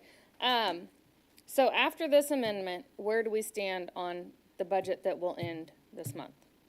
The budget that will end this month, as in the ending balance? Yeah, because this one, well, maybe there'll be more coming to go towards this budget, but this one surely would be like the last one to come through that would be tacked on to this year's budget, right? Since we're ending this month. I'm aware of, we will have a cleanup budget that, or amendment that will be coming. It has to do with the ARPA fund that we mentioned earlier. Auditors had us move the balance of the money that was left over from, I think it was Downtown Market Plaza, Green Street Improvement Fund, move it back when we did the FY23 audit. So there's an amount we're going to need to move back for this year, and that'll come as part of a cleanup audit. I don't know the amount right now. That's why they're trying to zero it out and spend all that money down before June 30. So you'll see a cleanup audit, but that does not impact the general fund. That's just transferring between those two funds. Right, yeah. The general fund, as it stands, I'm not aware of any additional budget amendments that will need to come forward for spend. You know, Eric might know some.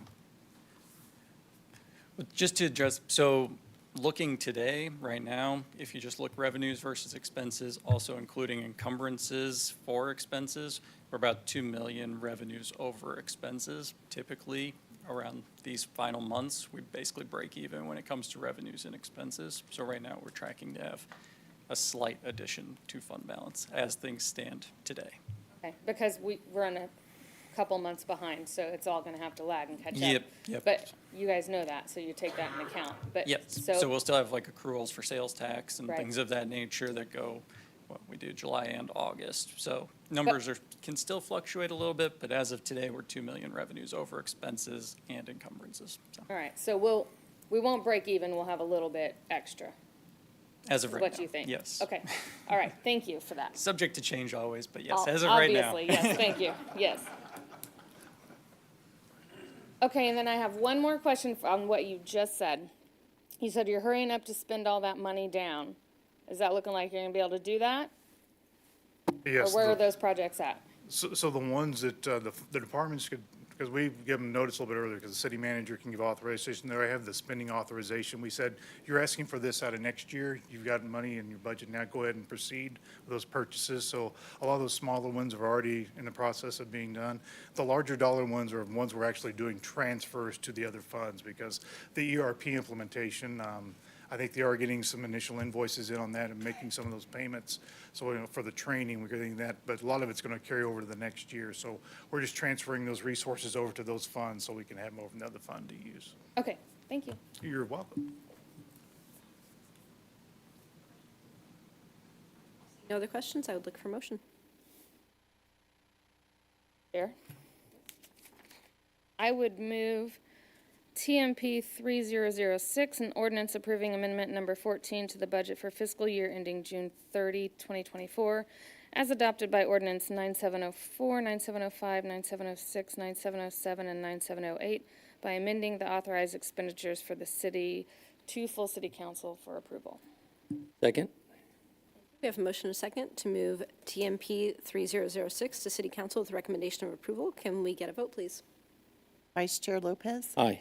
Councilmember Carlisle. Aye. Chair Shields. Aye. All right, that is the last item of business on our agenda. Next is roundtable. Do we have any roundtable from the committee members? Really, I won't talk this much every time. So when I was doing all my research to catch up for this committee, there's another sheet of paper that is the general fund balance calculation. And it says in here that we have a balance. I'm assuming this is minimum. Oh, this is the wrong one. Nope, sorry. The next page that has no title, it says the floor for the balance, the approximate level to maintain AAA bond rating, and the cap. And so I just wanted to say that I find it disturbing that our floor is not whatever the level is to maintain our AAA bond rating. And I think we need to look into that just as a committee member. Okay, so, and first of all, for that spreadsheet, I apologize, I put that one together. Okay, well, thank you. Yeah. That was a discussion item when we were discussing the fund balance. So last year, through the work of this committee, we decided to adjust our floor and our ceiling, and we actually raised the floor. That our floor used to be, I think it was 16.6%, and we actually decided to raise that up to 25% to say, you know, unless it's a real emergency, we don't want to go below this. And then, but then saying also, if we're above that 35%, we need to be investing those funds in the community. So Absolutely, trying yeah. to target somewhere in between there, and that those numbers, the 30% was kind of a rough target. It's not precise, it's just kind of general recommendation from, what organization is it that does the best practices? FOA of, at that percentage tends to correlate with that AAA bond rating. So I think the thought process was, we're not recommending to spend down to that floor, but we wanted to raise that floor to something a little bit higher, and then it would be at council's discretion with understanding how it could impact our bond rating, where we want to spend. And we're still above, I think, that ceiling at this point. Yeah, it looks like, well, at least from your numbers. I mean, but from these numbers over here, it looks like it as well. But I just think that if, so where is it at in this one, I think? Yeah, if our ordinances that give us our balanced fund minimum aren't at this approximately 30% level, I think that's something we should look at. I would like to look at it if you, Madam Chair, would allow me to. Okay. As a committee. Okay. I mean, we can have that discussion again. It isn't a policy that we just adopted, I think, less than a year ago, so I don't know that. Yeah, I know, I saw it, and I was like, to- but then when I saw that, you know, what our minimum level that we need to have in there is less than, I mean, if we lose our AAA bond rating, that's bad for us. That's really bad for us as a city. So I would feel more comfortable if our minimum level that we hold in there is the level to maintain the AAA bond rating. And then I know emergencies happen, and it might have to come down, but I would still like to revisit and see. And you don't have to do that. You can tell me no. It's fine. But then I'll just go to the council and be like, hey, we need to look at this. So, yeah. Well, we've got a meeting tomorrow night. You can definitely bring it up in council absolutely. comments. Yep. Thank you. No, it's a good question. And actually kind of leads into what I wanted to mention in roundtable was that we've had those general fund balance reserve discussions a couple of times. And I know you were, Mr. Dunning, you were going to kind of sharpen some numbers, sharpen the pencils. I don't know how we were putting that, but to come back with some more detailed recommendations, since we are still kind of significantly over that maximum unallocated fund balance, if I'm wording that exactly right. That's correct, and out of that, to be clear, and I think it's that spreadsheet, Councilmember Carlisle, you're referring to, the ERPs are in there. We're working on the gateway monuments to try to get better numbers on those. The downtown security is one that we're polishing up, and then the ERPs that I mentioned, perhaps in August, we'll have a better idea for that. So yes, work's still underway on all those. And I didn't expect a full update, but I also just wanted to say for the committee, since we have new members, hopefully that's a discussion that in the next few months we'll be having a little bit more detail about how much of that balance we want to allocate and to what projects. Able for what our discussions may look like this year. I think unless, Mayor Pro Tem, unless you have anything, then we would move on to staff roundtable. We don't have anything for staff roundtable today. Okay. Then I believe we are ready to adjourn at 5:44 p.m.